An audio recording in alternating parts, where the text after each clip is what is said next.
bonsoir les cryptopreneurs, c'est Christian et bienvenue sur l'Affranchi. Nous allons couvrir rapidement l'actualité des crypto-monnaies, mais avant, les amis, j'aimerais vous inviter à être extrêmement prudent. Il y a des nouvelles personnes, il y a des individus qui découvrent les crypto-monnaies et qui ne comprennent même pas ce que c'est, ok? Et vous serez, même ceux qui sont là depuis longtemps, vous serez tentés. Il y a des arnaqueurs qui viendront vers vous. Et je vous invite à être extrêmement prudent. Premièrement, il faut comprendre une chose, c'est que vous n'avez pas besoin d'intermédiaires, ok, pour faire les transactions des crypto-monnaies. Vous pouvez vous informer, vous éduquer et faire les transactions par vous-même. Si vous suivez mes vidéos, ça fait presque 3 ans que j'écris des vidéos. Si vous regardez mes premières vidéos, je vous montre comment acheter vos premières crypto-monnaies, ok? Je vous montre comment sauvegarder vos crypto-monnaies. Je vous montre comment créer un business plan, un projet plan, une stratégie d'entrée et de sortie. OK? Il y a tout ça dans mes vidéos. Au départ, je faisais des formations, j'ai arrêté parce que je pense que mon contenu est assez illustratif pour vous permettre, OK, en quelque sorte, d'être indépendant. Vous n'avez pas besoin d'intermédiaire parce que j'aimerais pas que vous tombiez sur ce genre d'arnaque, OK? Je vais vous montrer une vidéo rapide, juste pour rappel, hein. Ce n'est pas une provocation, c'est juste pour rappel que ça existe et que si vous ne faites pas attention, vous allez vous faire arnaquer. Un instant. Bon, on commence les vraies choses. On commence les vraies choses. Les gens aiment parler. Les gens ont saboté. Il y a plus mal en bon lait. Il y a plus mal en calais. Il y a plus mal. Il y a certains petits sorciers qui osent dire, pour aller loin, ils osent dire que oh, ce sont les Bamileke qui attaquent l'Iyablimal. Petit frère, ne faites pas l'erreur là. Les Bamileke, c'est 60% l'Iyablimal. Donc quand vous sortez vos voices et que vous dites que oh, ce sont les Bamileke qui attaquent l'Iyablimal, le Iyablimal ne connaît pas le tribalisme. Je vous rappelle que les premières attaques de l'Iyablimal, ce sont les Bassa eux-mêmes. Il faut clarifier. Il faut dire ce qui est la vérité. Arrêtez de dire que ce sont les Bamileke qui attaquent l'Iyablimal. Arrêtez de dire que ce sont les Bamileke. Je dis, la communauté de l'Iyablimal, c'est près de 50 000. 350 000 membres. Vous êtes en train de saboter, en train de créer le tribalisme là où il n'y en a pas. Oh, ce sont les Bamileke qui boycottent l'Iyablimal. J'ai entendu de tout aujourd'hui. J'ai tout entendu aujourd'hui. Donc arrêtez. L'Iyablimal appartient à tous les Camerounais. Ce n'est pas parce qu'il y a certains Bamileke. Ce n'est pas parce qu'il y a certains Bamileke qui sont jaloux que vous allez mettre tous les Bamileke dedans. Non. Je dis non et je suis contre. La communauté de l'Iyablimal au Cameroun, elle est composée à 60% des Bamileke. L'Iyablimal ne connaît pas le tribalisme. Nul n'a le droit d'être pauvre, heureux tout seul. Pour nous comprendre, il faut nous suivre. C'est de ça qu'il s'agit. Les gens veulent parler.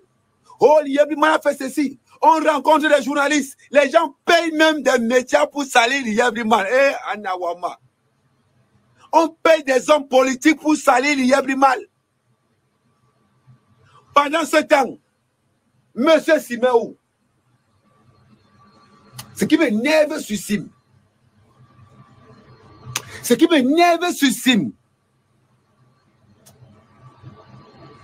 qu'il a le comportement de Paul Biya dans le Easy. Ce qui m'énerve sur Sim, Emile, ce qui m'énerve sur toi, c'est que tu as le comportement de Paul Biya. Depuis longtemps, que mon petit, je mange l'argent depuis longtemps, je connais la SAP depuis longtemps, j'ai ma CNI depuis longtemps, j'ai mon passeport depuis longtemps, je voyage depuis longtemps. Et il faut être extrêmement prudent ou vous allez vous faire arnaquer, vous allez perdre vos biens, ok? Avant de continuer, je vais répondre rapidement à une question que je pense pourrait aider toute la communauté. Je l'ai reçu très tôt ce matin. Bonjour Christian, dans un contexte où les crypto-monnaies ne sont pas officiellement reconnues par certains États africains, comment allons-nous garder nos sous si, par exemple, on gagne 20 000, si on gagne 200, 500 ou 1 milliard de francs CFA, si on les dépose à la banque, on nous demandera de justifier et on nous traitera de blanchiment de capitaux. OK. J'ai appelé il y a environ un ami qui travaille dans une banque au Cameroun. Voici ce que la personne m'a dit. OK. Si quelle que soit la transaction que vous effectuez avec les crypto-monnaies, il y a une traçabilité. Si vous prenez de l'argent, vous le mettez dans Binance ou vous le mettez dans Cryptapay, qui est une plateforme camerounaise, qui est une plateforme africaine. Nous avons invité Ouro sur cette chaîne-là à parler de Cryptapay, par exemple. Si vous déposez cet argent, il y a une certaine traçabilité. Le truc, c'est que si vous prenez vos profits et que vous allez déposer cet argent à la banque, il faudrait juste montrer la traçabilité. C'est justifié. Si vous justifiez l'origine, la source de ces fonds-là, je pense qu'on n'a pas de problème. OK? Donc, c'est ce que la personne m'a dit. OK? Donc, pas de souci dans ce sens-là. C'est vrai qu'il y a certains individus qui vont certainement vous créer des difficultés. Ce n'est pas juste un problème africain. Même ici, c'est le cas. OK?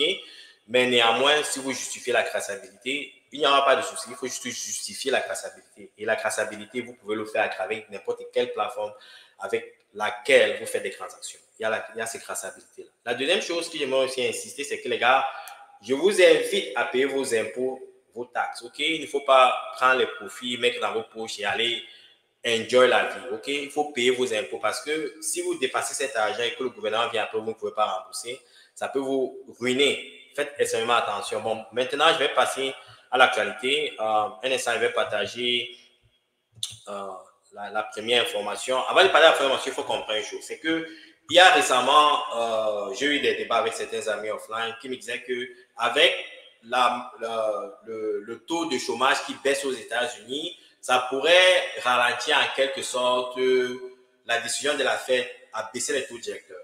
OK? Et ça, c'est ce que les gens pensent. OK? Et aussi, il y a certaines personnes qui disent que ça pourrait plutôt pousser le taux d'inflation vers la hausse. Je vais faire une comparaison rapide parce que les données sont importantes. Parce que au lieu de parler juste dans l'air, il faut souvent faire une analyse profonde et faire des comparaisons avec les données. Je vais vous présenter quelque chose rapidement. C'est un graphique rapidement. Je vais commencer par le taux de chômage aux États-Unis. OK? Et nous allons prendre une période bien précise. OK? Je pense qu'on va focus sur la période de 2018. Je vais agrandir l'écran. Vous voyez, je vais prendre cette période 2018. OK? Vous voyez, pourquoi 2018? Parce qu'après 2019-2020, il y a la période COVID. Cette période est un peu anormale. OK? Il y avait une situation de pandémie et puis boum, on a renvoyé les gens à la maison. Bon, prenez une période normale. Je vais prendre cette période aussi, ça c'est une période aussi des subprimes. OK? La crise des subprimes. Donc, c'est une période anormale. OK? Une période de stabilité. OK? 2018 par exemple. Vous voyez que le taux de chômage entre mars 2018 et je peux dire juin 2017 à 3,7%, qui est à quelque sorte ce que les économistes définissent comme le plein emploi. OK? 3%, 4%, c'est en quelque sorte le plein emploi. OK? Et parce que les 4% sont les personnes qui cherchent le boulot, il y a toujours des personnes qui vont chercher le boulot. Donc, cette donnée-là démontre qu'il y aura toujours un taux de chômage. Et quand on est à 3%, c'est le plein emploi. OK? Donc, vous voyez que durant 2018, dans la période 2018, nous étions dans une fourchette de 4 à 3%. OK? Maintenant, je vais vous montrer le taux d'inflation pendant la même période. Vous allez voir, vous allez juger par vous-même qu'il n'y a vraiment pas d'impact. OK? Je vais vous expliquer où l'impact vient. Un instant. Même période, taux d'inflation aux États-Unis. OK? Je vais aller sur... J'y arrive, je vais aller sur... 1 second, please. 5 years. OK. 10 years. Bon, la même période 2018. Regardez le taux d'inflation aux États-Unis dans la période de 2018. OK? 2,1%, 2,9%, qui est en quelque sorte dans la fourchette espérée par la Réserve fédérale. OK? Donc, vous voyez que, en quelque sorte, le fait que la semaine dernière, la création de l'emploi aux États-Unis ait réduit le taux de chômage à 4,1%, ne présage pas que la Fed ne devrait pas en principe baisser les taux directeurs. Loin s'en faut. Quoique Jérôme Powell est sorti dire que il se pourrait qu'ils ne baissent pas drastiquement les taux directeurs parce qu'avec les 50 points de base qu'ils ont fait, les gens ont l'impression qu'ils vont continuer à le faire. Il a dit, c'est certes vrai, mais ce n'est pas ça qui va dicter sa décision. Ce qui va dicter sa décision, c'est le rapport sur le taux d'inflation. Si le taux d'inflation, le rapport sur le taux d'inflation vient à moins de 2,5% qui est en ce moment, il est fort probable que la Fed continue de baisser les taux directeurs. La Fed va baisser les taux directeurs. Et en baissant les taux directeurs, ça va créer la liquidité, ce qui, en quelque sorte, permet à ce qu'il y ait l'inflation. Ce n'est pas parce que les gens travaillent. Parce qu'aux États-Unis, les gens travaillent paycheck sur paycheck, les gars. 80% des Américains vivent paycheck sur paycheck. Si on ne donne pas le paycheck, il y aura la guerre aux États-Unis. Parce que c'est ça qui les fait fonctionner. Et maintenant, il y a aussi le crédit. La moitié des individus vivent à travers les crédits. Et quand il y a la liquidité, ça crée en quelque sorte l'accès au crédit. Donc, en baissant les taux directeurs, ça permet aux individus juste d'avoir accès au crédit et ça permet aux entreprises de créer davantage de services, ok, et des produits et créer de l'emploi en quelque sorte, ok. Donc, il faut qu'il y ait cette stimulation-là. En quelque sorte, je pense que les taux directeurs vont continuer de baisser. Je pense que le taux d'inflation va continuer de baisser. Et ce qui supporte un peu cette analyse, c'est Raoul Pol. Je vais vous présenter avec vous ce que Raoul Pol dit un instant, les amis. OK? Je vais trouver la vidéo rapidement. Je vais la partager un instant. Long time. Inflation is falling. Rates were at 5.5%, they're now at 5%. Headline inflation's at 2.5%. Half the people on the internet is like, oh my God, inflation's so high. It's 2.5% and it's falling. In fact, I'm going to show you a chart. This is the chart of CPI versus the burst of inflation, the five largest from the 1940s to the 1980s. This Mount Fuji pattern is so consistent. Yet everybody bleats. If they cut rates, they're going to bring inflation back. No, they're not. They never have. Inflation will come at the end of the cycle. This is so normal. Inflation is going to keep falling. It'll be below 2%. And guess what? I think rates are coming below 2%. And people don't understand this yet. Rates are part of financial conditions that should continue to improve. That one's basically the rate of change of interest rates versus the ISM survey. Our GMI model, it shows that ISM, the business cycle, is all about to pick up. All the talk about recession and everything is just utter nonsense. We've actually got economic growth signposted everywhere whilst inflation is falling.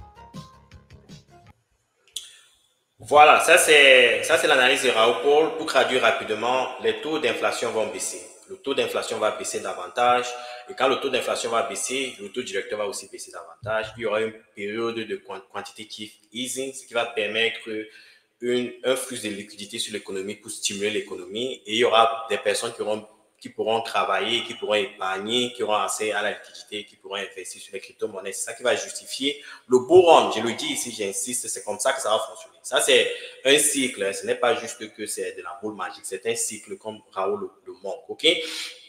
Et aussi, mais il y a quelque chose qui est un peu bizarre sur ces cycles-ci. Ce qui est un peu décontenant, c'est juste que ce n'est pas comme les derniers bull runs, ok? Pendant les derniers bull runs, après le halving, pendant le post-halving, il y a une période de la hausse, après on a le bull run, mais cette fois c'est un peu différent. C'est pour ça que des gens paniquent un peu et des personnes commencent à être impatientes, ok? Je vais vous montrer une analyse de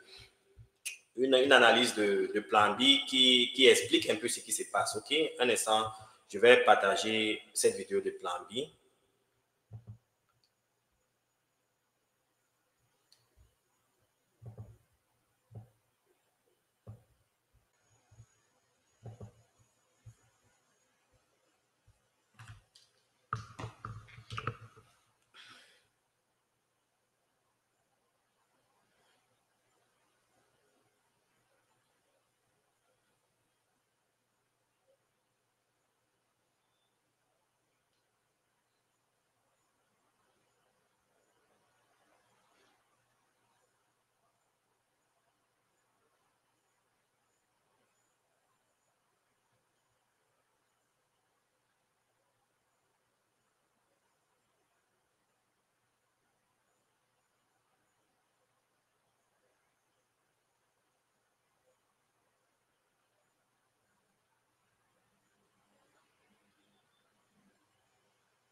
Donc, vous voyez un peu cette belle analyse des plans B.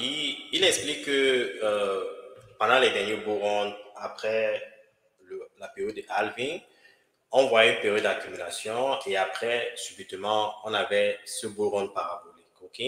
Mais ce bull run, c'est un peu différent parce qu'on ne fait que vivre cette période d'accumulation où les prix vont en quelque sorte de côté, ça ou ça. OK? Mais les simples suites, nous sommes plus dans le bull run, mais on n'a pas encore atteint cette phase parabolique. Et comme je le dis, la phase parabolique sera dictée par la liquidité. Il faut que la Fed baisse davantage. D'après Raoult, la Fed va baisser davantage. OK? Et il faut qu'il y ait de la liquidité, les gars. Quand la liquidité va commencer à cliquer au niveau du marché, vous allez voir ce bull run parabolique va se manifester. OK? Je vais conclure rapidement avec une analyse du marché. Un instant, je vais partager l'écran. Un instant, je vais partager l'écran. On va aller sur CoinGecko. All right. Nous sommes comme ça sur CoinGecko. Pas besoin de voir ma tête.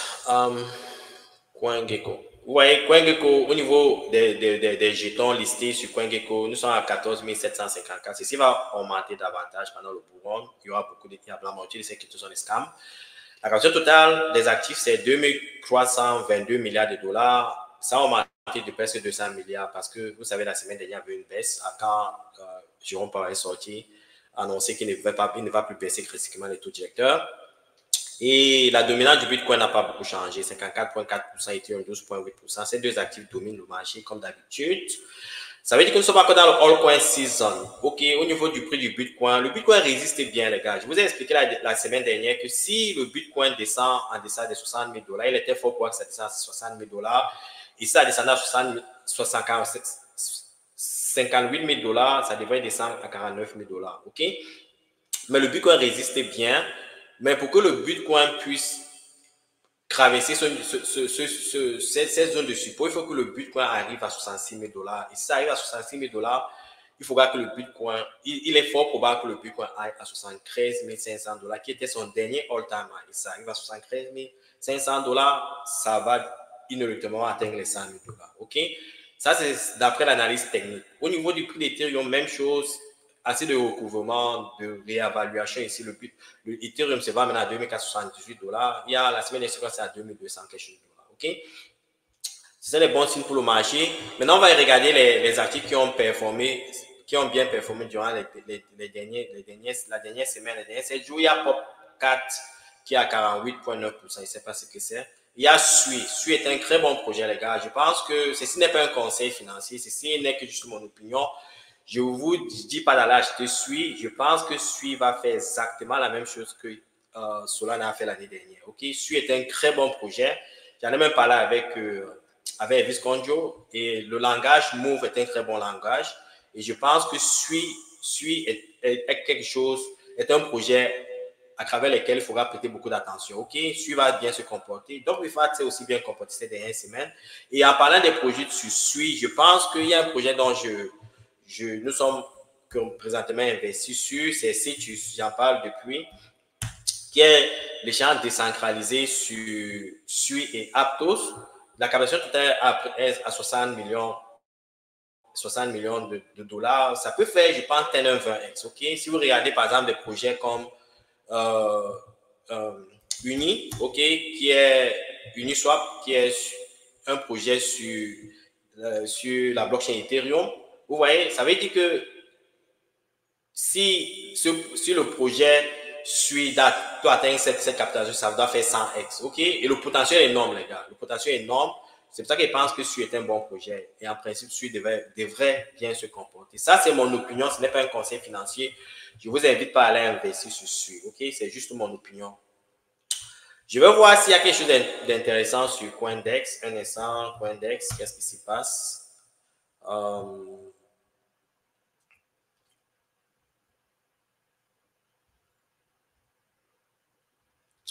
Bon, d'après Polymarket, Trump, en quelque sorte, au niveau des sondages, dépasse déjà Harris. OK?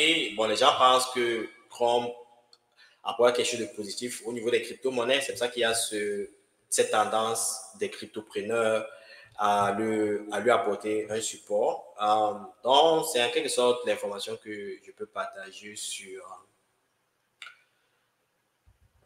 Coindex. Quoi d'autre? Bon, je pense, les amis, on va s'en arrêter là. J'ai couvert assez d'informations. Si vous avez des questions, vous savez comment me joindre. Entre-temps, je vous souhaite une bonne semaine, les amis. Ciao.